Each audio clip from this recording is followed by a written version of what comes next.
আবার যেমন পাঠাইলে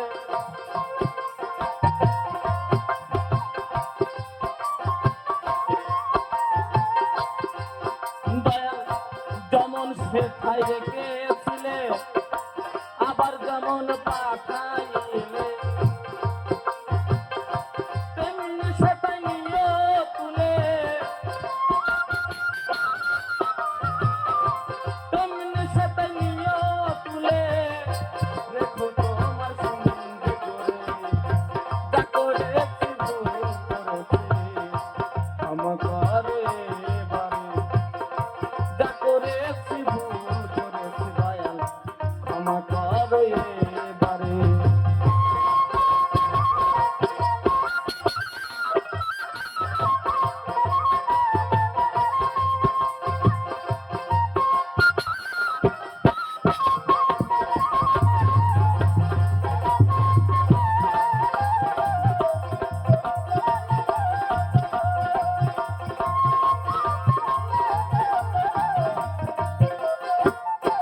গানটা করার আমার কারণ আছে যা করেছি ভুল করেছি দয়াল ক্ষমা করে পারে আমি গান দিয়েছিলাম দয়াল তুমি বিনে এই জগতে আমার কেহ নাই তাহলে তো আমি তো তোমার কাছে আত্মসমর্পণ করে দিলাম নাইরে ওপরে গান আছে তারপর আমার দয়াল কি বলেছে তুমি যদি হও গো আমার আমি তোমার হতে পারি যখন আত্মধন করে সমর্পণ তখন আমি হই তাহারি তাহলে এটা কি তাহলে তুমি কি এখন আমার হওনি তাহলে তুমি যদি আমার না হও তাহলে আমি তো হবো না ওই জন্য গানটা আমি আবার ঘুরিয়ে আনলাম তাহলে তুমি তো সব জানো আমি যদি কোনো ভুল করি সেটা তো তোমার জানা না জানা নাই যে কামেল মুর্শিদ হবে যে তার চাকরিটার যার এলেম যার ভিতরে আছে আমি যদি তার কাছে কোনো বায়াত গ্রহণ করতে চাই সে আগামী আমার ভুল হিস্ট্রি একটা যেমন পর্দা থাকে না পর্দাতে সে দেখে নেবে এর ভিতরে কি আছে কি করতে পারে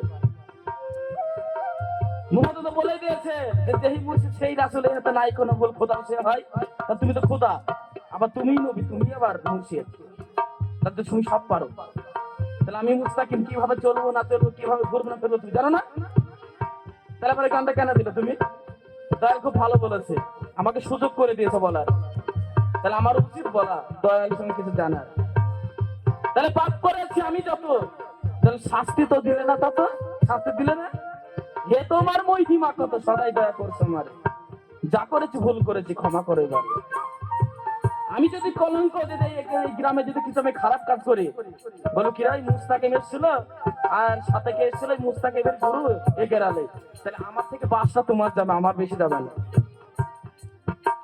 তাহলে আমি বা কি ছেলে মানুষ বলে পার পেয়ে যাবো কিন্তু তুমি যে আমাকে তৈরি করছো তোমাকে ধরবে আগে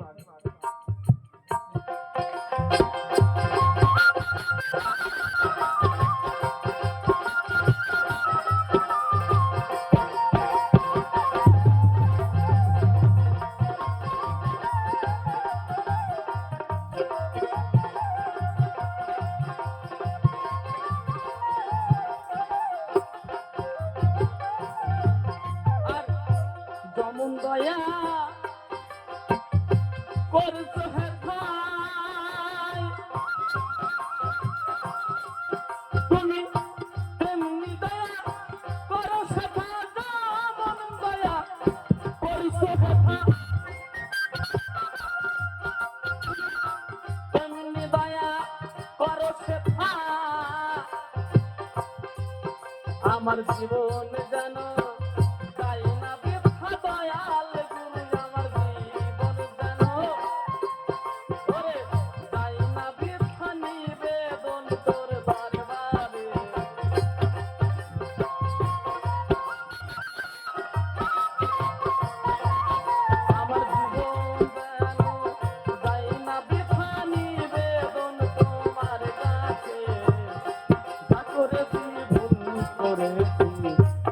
ক্ষমা করো এবারে যা করেছি ভুল করেছি ক্ষমা করো এবারে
শরীক লাইলা শরীক তুমি, শরীক লাইলা শরীক তুমি, কথাটার মানে কি? গুরু ব্যতীত আর কেউ নাই, এখানে আর দ্বিতীয় ভাবলে হবে না। তাহলে এক বলিয়া তোমায় জানি, শরীক লাইলা শরীক তুমি, এই রাজত্ব তোমার মানে রাখো সর্বশক্তি সবার উপর। তাহলে তুমি নাম ধরে তো প্রতীক পাবন, সর্বশক্তি তোমার সবার উপর আছে, তাহলে আমি তো কি করবো তোমার জানা নাই? আর এক বলিয়া দয়াল তোমায় জানি, তুমি শরীক লাইলা শরীক তুমি, ওরে রাজত্ব তোমায় মানি, সর্বশক্তি রাখো সবার উপর।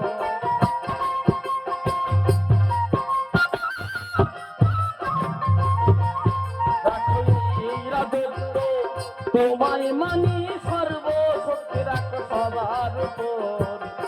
যা করেছি ভুল করেছি ক্ষমা করো এবারে, যা করেছি ভুল করেছি ক্ষমা করো এবারে।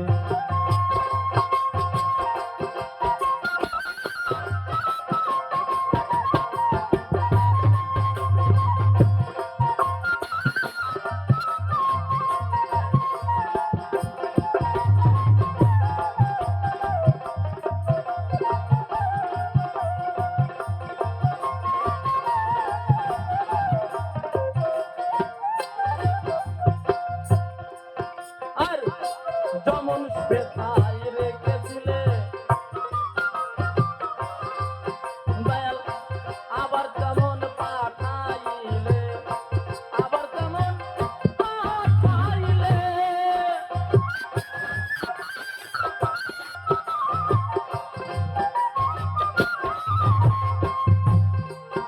আর যেমন সেথায় রেখেছিলে, আবার যেমন পাঠাইলে। এবার তেমনি সেথায় নিয়ে তুলে, তেমনি সেথায় নিয়ে তুলে।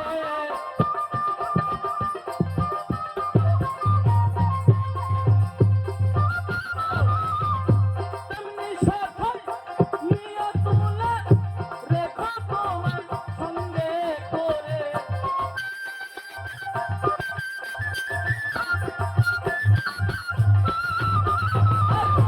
তেমনি সেথায় নিয়ে তুলে রেখো তোমার সঙ্গে করে। যা করেছি ভুল করেছি ক্ষমা করো এবারে, যা করেছি ভুল করেছি যাহা জানি তাহাই করি দয়াল, যাহা জানি তাহাই করি।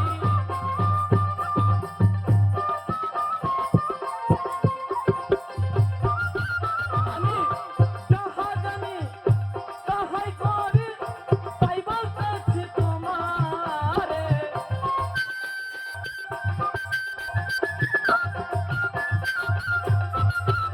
আর যা করেছি ভুল করেছি দয়াল, ক্ষমা করো এবারে, যা করেছি ভুল করেছি গুরু ক্ষমা করো এবারে, যা করেছি ভুল করেছি দয়াল ক্ষমা করো এবারে, যা করেছি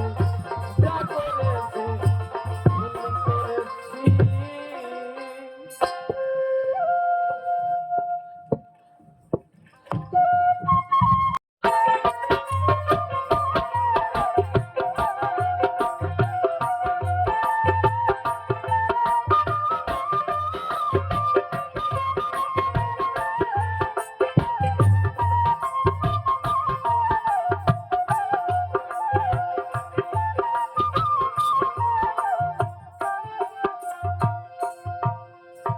ও তুমি আমার হলে পারে, আমি তোমার হতে পারি।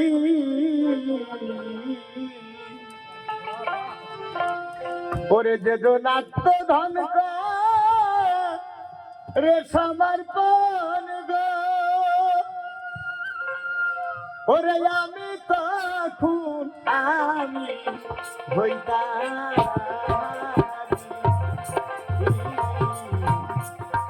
তুমি আমার বলে পারে আমি তোমার হতে পারি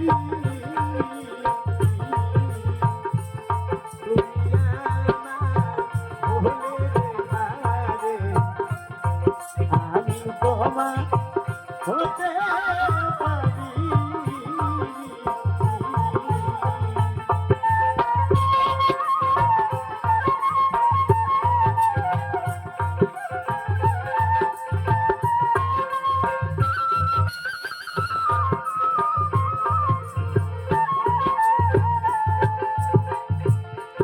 আমার হলো দুটি অঙ্গ ও,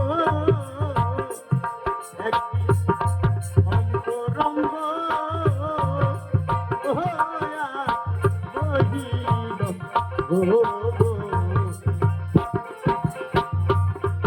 আমার হলো দুটি অঙ্গ ওরে একটি অন্তরঙ্গ বহিল আমি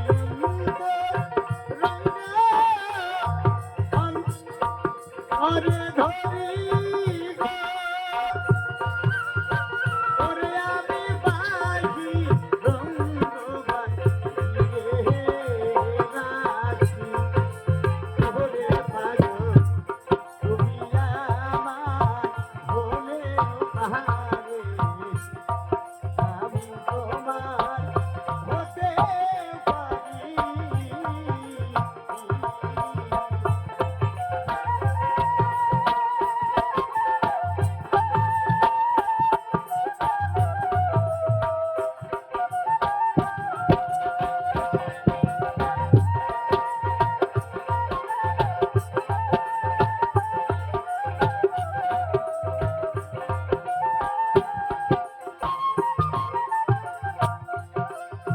তোমার গোলাম বলে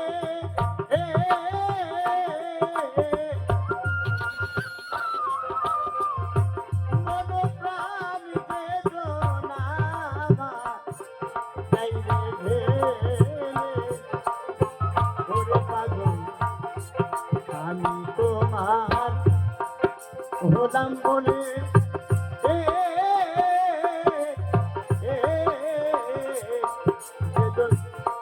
মন প্রাণ আমার তাই রে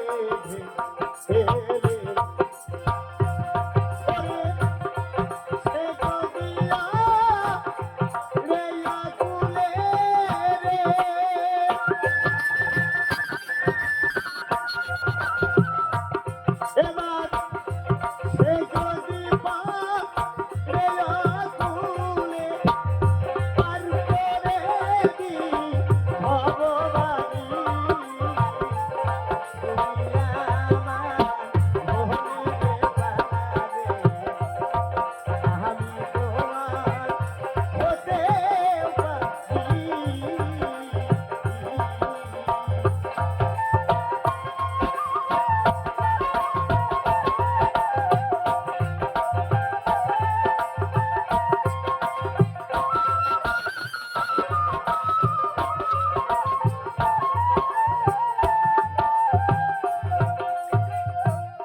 এক গানের মধ্যে বলেছে তুমি আমার হলে পারে আমি তোমার হতে পারি যেজন আত্মধন করে সমর্পণ তখন আমি হইতে হারি কি আশ্চর্য নদী তটে চন্দ্র ভানু নিকটে একই জীবের মনের ভ্রান্তি দান করেও নরকে জানতি নাকি যাকে শিব বলেছ তাকে কারুর কথা মতো যেন আর অন্য ভাষায় আখ্যা করো না তাতে যা হবে হবে আশ্রাঘাত হইল যখন যাবো একাই তখন কারুর কথা মতো কোনো প্ররোচনায় পড়ে তোমার নিজের অস্তিত্ব নিজের যেটা আমানত যেটার মন এইটাকে যেন কারোর কথা মতো উল্টো রাস্তায় চলাফেরা করো না। তাই বলেছে কেমন, আমি তোমার হলাম বলে যেজন মনোপ্রাণ আমায় গাইরে ঢেলে, সে যদি পরে অকুলে আমি পার করে কি ভব পারি। আমি ভক্তের ভক্ত, আমার যেজন ভক্ত হয় সে গুরুর মনের খবর নয়। ভক্ত হওয়া বড় কঠিন মন। দেখো রামের ভক্ত ছিল বীর হনুমান, ওরে রাম পদে করেছিল সমর্পণ, বাকি কিছু রাখে দিলে বক্ষ চিরে দেখাই তার মান। ছিল সেটাই আমার ভগবান, বক্ষ চিরে দেখাইল হনু, দেখ না মনোরায়।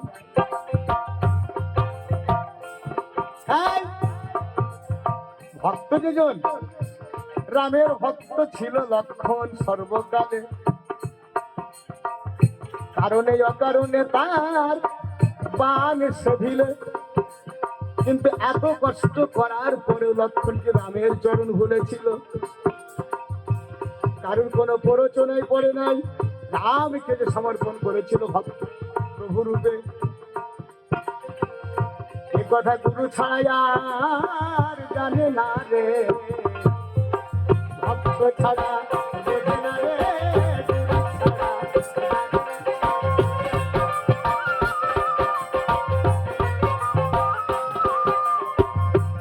কেমন ভক্ত ছিল কেমন তুমি, শোনো মন্দির বানিয়েছি আর ভাবো বসি সেই মনে মনে।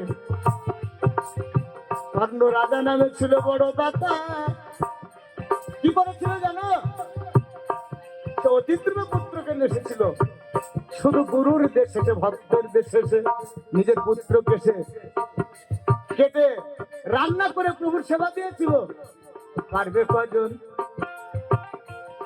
আবার ভক্ত বলি রাজা ছিল, তোমার জানাই গুরু বাক্য নামা নিয়েছে পাতালেতে যাই।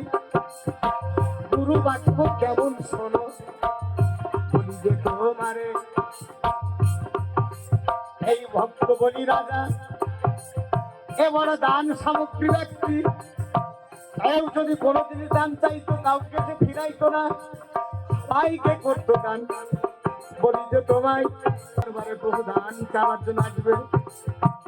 অন্তর্গামী গুরুদয় আমায় জানিতে পারিল, ভক্তের মঙ্গলের জন্য সে ভক্তের কাছে হ্যালো, এই ভক্তের কাছে গিয়ে বলে ভক্ত বলি তোমারই জানাই, ভগবান তোমার সঙ্গে তবে দান চাইতে দেবার জন্য রাজি হবে না, এই কথাই তোমাকে বলে গেলাম। এই কথা বলে গুরুদেব গেল রে চলিয়া, তৎক্ষণাতে আইল ভগবান দান চাইবার।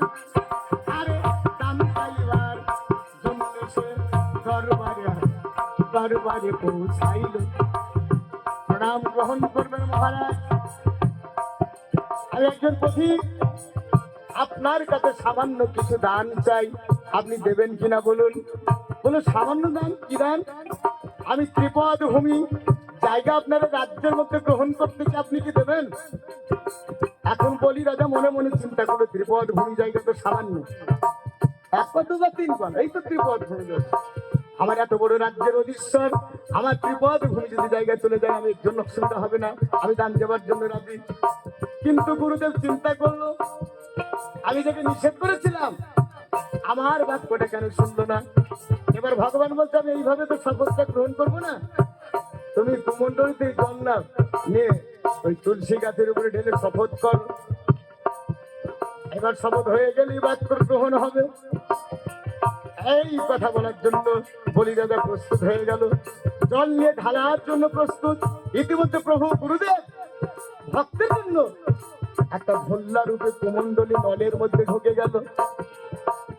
জল পড়ে না, শপথ হয় না, জল যদি না পড়ে শপথ হবে না। এখন জল পড়ে না, বলি দাদা মনে মনে চিন্তা করলে কুমন্ডলী নলের মধ্যে কোনো নোংরা জমেছে তাই জল পড়ছে না, এটা কেসে খড় ছিঁড়ে ওই নলের মধ্যে যখন দিয়ে দিল, গুরু আর থাকে সে জায়গায়। এখন গুরুদেব চলে গেল, জল পড়ে গেল, আর শপথ হয়ে গেল। এখন জল পড়লে কিন্তু শপথ, জল যাতে না পড়ে, এটা গুরু ছাড়া জল পড়া বন্ধ করতে কেউ পারে না।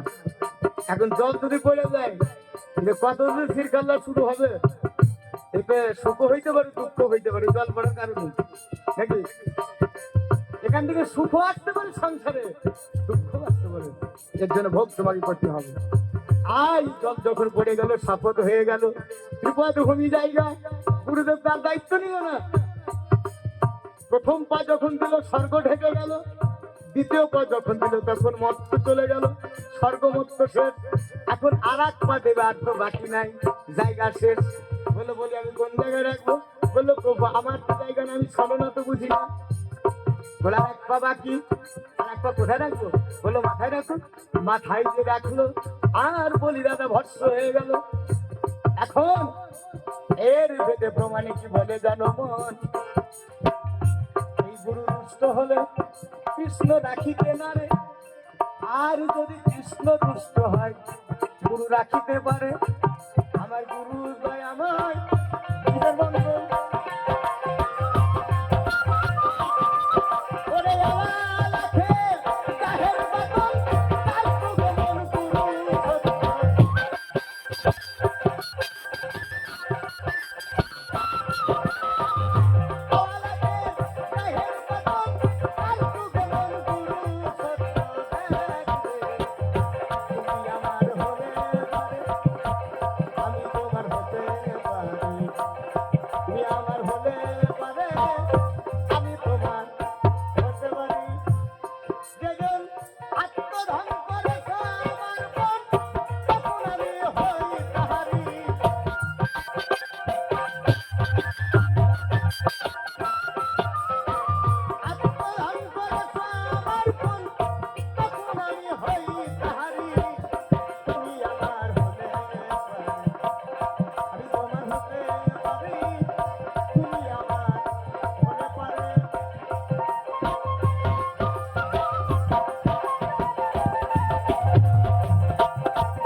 ওরে যে যা ভাবে সেই সে ভাবে পাবে,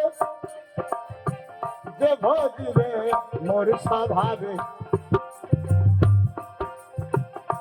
ওরে দেখ যে যা ভাবে সেই সে ভাবে পাবে, ওরে যে ভজিবে মোর স্বভাবে। আমার গতি ভাবে সব হতে পাবে, ডাক্তার মন বেদ বিধি ছাড়ি।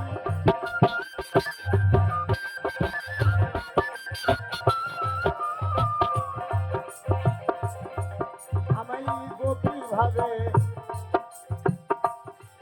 সহজে পাবে, ডাক্তার বেদ বিধি ছাড়ি। কিভাবে পাবে? আমাকে গোপী ভাবে পাবে। এই গোপী ভাবটা কেমন জানো মন?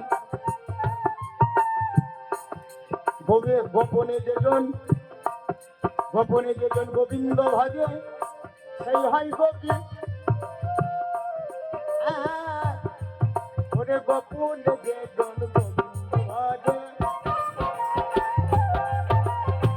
সেই তো হলো দেখুন গোপী। গোপনে যেজন গোবিন্দ ভজে।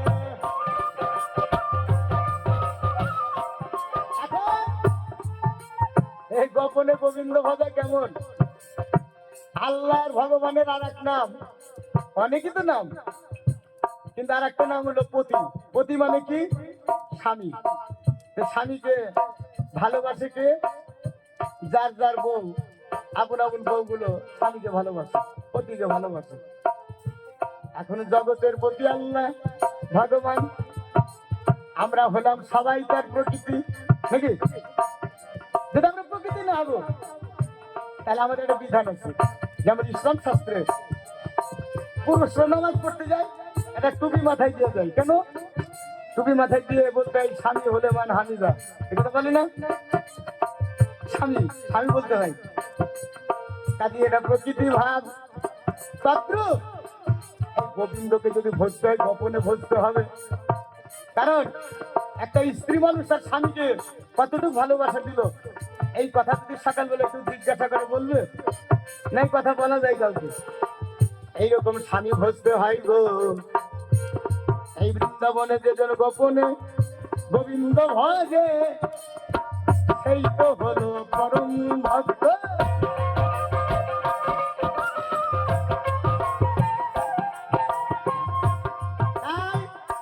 এই হলো মূল কথা।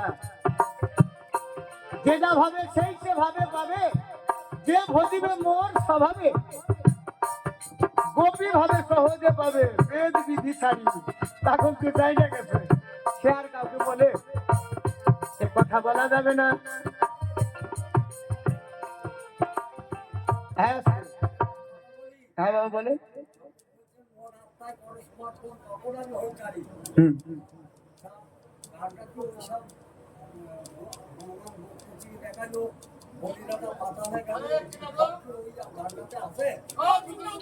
সে আপনি বুঝবেন না। একটা ওষুধ দিয়ে কখনো রোগ ভালো হয় না। ডাক্তারখানায় যাবেন, হসপিটালে আসতে যাবেন, কথা বলবেন না। কটা ওষুধ দেয় জানেন? 60টা ওষুধ দেয়। এবার ওর ভিতরে কোনটা আপনার রোগ ভালো আপনি দেখেন তো, বসেন, আপনার ব্রেনে কুলাবেন ভাবছেন। এগুলো হয়েছিল ঘটনা, আপনি ওখানে ছিলেন না, বসে থাকেন।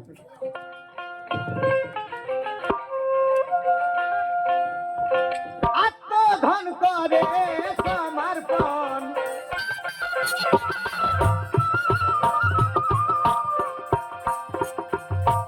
আত্মধন করে সমর্পণ রে, তখন আমি হই তাহারি। তুমি আমার হলে পারে, আমি তোমার হতে পারি। তুমি আমার হলে পারে।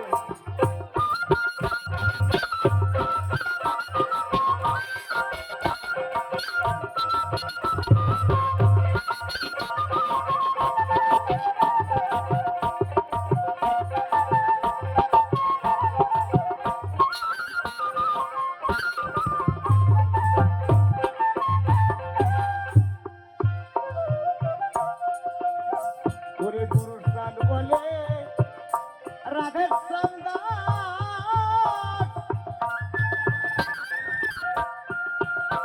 ওরে দেখরে আমার আস্থানে করি তার সর্বনাশ।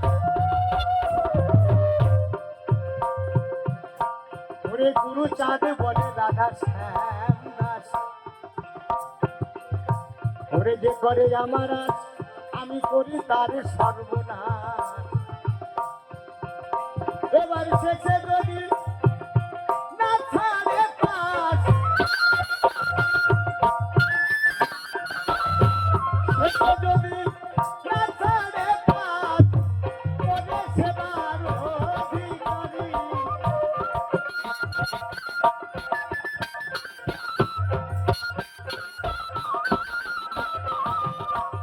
ওরে সেবার অধিকারী, তুমি আমার হলে পারে, আমি তোমার হতে পারি। তুমি আমার হলে পারে, এই আমি তোমার হতে পারি।